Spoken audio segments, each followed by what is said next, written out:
Shalom, Israel. Shalom. First and foremost, I like to give all praises, honor, and glory to Yahweh, Bahashem, Yahushua, Bahashem, Rikah Kodash. Double honors to the apostles and elders, great males known, aka JMS.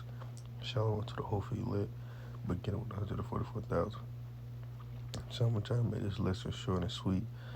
The Lord wanted to be edified. And I believe I'm title of this lesson, All Nations Are Not the Lord's Chosen People.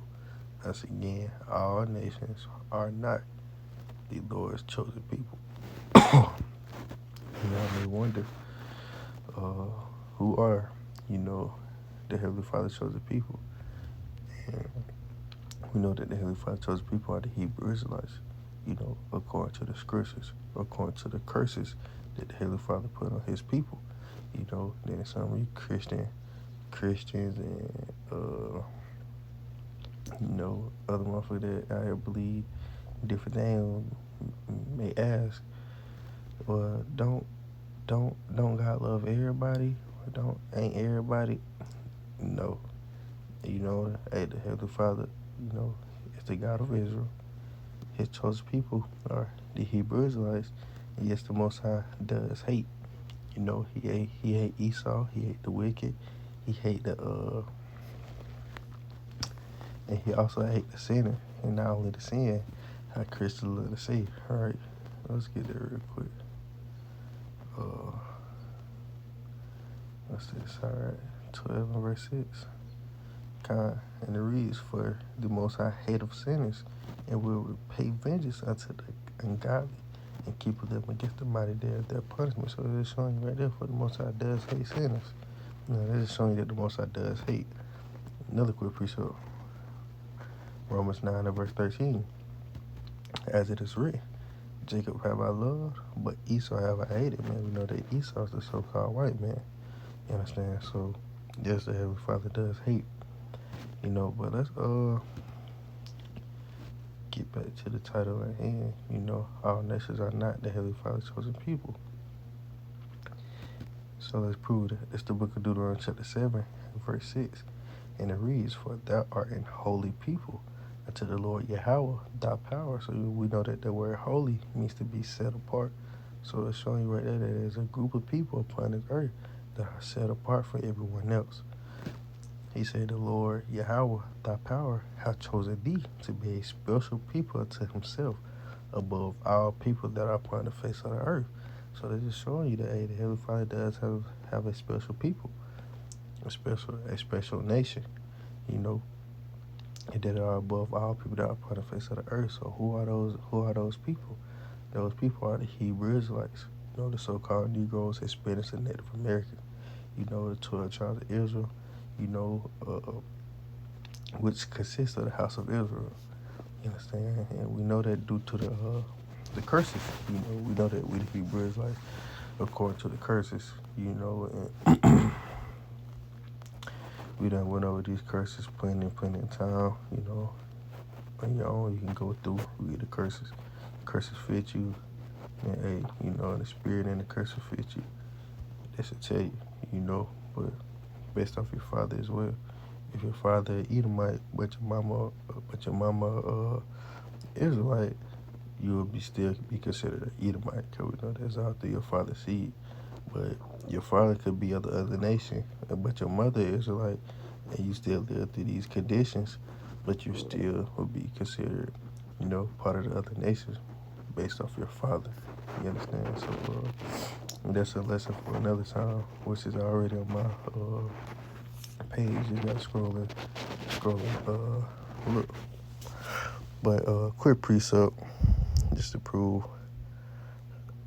I give out two precepts, because all throughout the Bible,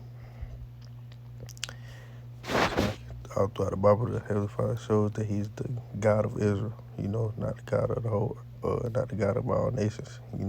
Luke 1 and 68, He said, "Blessed be the Lord Yahweh of Israel, for He have visited and redeemed His people." So it's showing you right there that He is the God of Israel, not the God of all nations, not the God of the Edomites, not the God of the Hamites, the God of the Israelites. You understand? And yes, the Heavenly Father may control everything and all things, but he not the God of the other nations. Why you think when we go into captivity to the other nations and we go to their land, we end up worshiping their gods, and we go astray from Yahweh Bahashem Yahweh.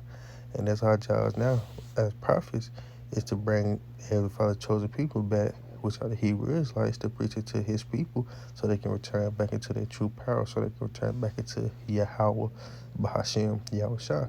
And a prime example is how we came over here on ships, and we've been in captivity ever since. But when we came over here, what did they force upon us? Christianity, Jesus Christ, this white man with long curly hair. Same thing with the other nations. We go out to the other nations, we get to worship in their gods. So that's why the Heavenly Father told us those things will happen. Those are part of the curses. But that's why we got to turn back into our lineage, our nationality, our power, our heritage, and our birthright, before it's too late. So like, I'm rambling.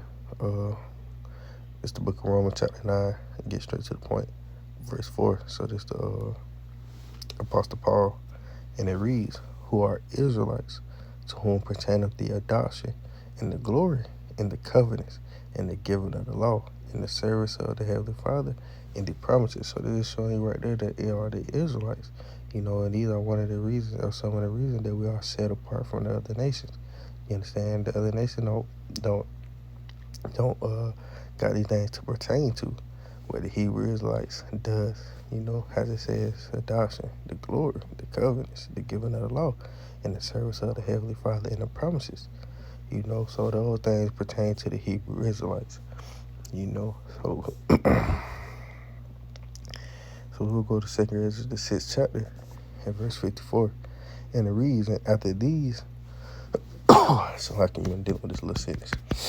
He said, after these, Adam also, whom thou madest Lord of all thy creatures, of him come we all, and the people also whom thou hast chosen. So this is showing you that, yes, we all come from Adam. He said, and the people also whom thou hast chosen. All this have I spoken before thee, O Lord, because thou madest the world for our sakes. As for the other people which also come of Adam, thou hast said that they are nothing, but be likened to spittle, and he has likened the abundance of them to a drop that falleth from a vessel. vessel.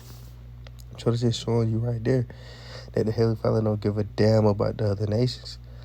He said, thou hast said that they are nothing, but be likened to spittle, man. So he referred to them as spit. He said it has likened the abundance of them to a drop that falleth from a vessel, man. So just like I'll use the example that the brother used the other day to account. He said if you got to go to a well or a stream, or even your tub, you got to fill up a bucket of water, and when you get done filling it up, when you carry it, you know how water may drop. Is you go stop and try to put that drop back in there. Nah, that's the water falling out the bucket, and you don't give a damn about the water, and you keep going. And that's how the Heavenly Father feel about the other nations. He don't give a damn about the other nations, man. Another quick precept. It's the book of John, chapter 17, and verse 9. And it read this, Yahweh shall speak. He said, I pray for them. I pray not for the world, but for them which thou hast given me, for they are thine. So he's saying right there, man, hey, I pray for them. I pray not for the world. So if everybody was the Heavenly Father chosen people, why wouldn't he pray for the whole world? It doesn't make sense. He said, but for them which thou hast given me, for they are thine, and all mine are thine, and thine are mine, and I am glorified in them. So you're saying right there, man, that Yahweh Bashem Yahushua only cares for his people. Most importantly, his elect. Because we know that's who Yahweh Bashem Yahushua is returning back to, save. To get is his elect. So pretty sure there's more precepts I could bring out. But I feel like I touched on a point. I'll read this real quick. Romans 11:1. And it reads, I say, then, after Yahweh cast away his people, the Heavenly Father forbid, for I am also an Israelite of the seed of Abraham, of the tribe of Benjamin. So it's just showing you right there that the Heavenly Father never cast away his people. And it just proves to you right there that it just shows you how Paul is also an Israelite that came from the seed of Abraham from the tribe of Benjamin. But it's just showing you that his chosen people are the Israelites, as it says. How the Heavenly Father cast away his people, they say the Heavenly Father forbid, for I also am an Israelite. So they're just showing you that the Hebrew Israelites are the Heavenly Father's chosen people. Come on, man. He said Yahweh have not cast away his people, which he foreknew. Why ye not what the scripture saith of Elias, how he maketh intercession to Yahweh against Israel, saying, Lord, they have killed thy prophets and did down thy altars, and I left alone, and they seek my life. Really, I'm going to just start there because really all I wanted was verse 1 and verse 2, how I say, Yahweh have not cast away his people, man. So it's just showing you that the Heavenly Father chosen people are the Hebrew Israelites, whose forefathers are Abraham, Isaac, and Jacob. You understand? So, all nations are not the Heavenly Father chosen people, and no, all nations are not the Hebrew Israelites. So Lord willing, this was an edifying lesson. I'd like to give all praise and all honor and all glory to Yahweh Bahashem, Yahushua Bahashem, Rekakwadash. Double honors to the apostles, elders, great millstone, and shalom to the whole for you, Shalom.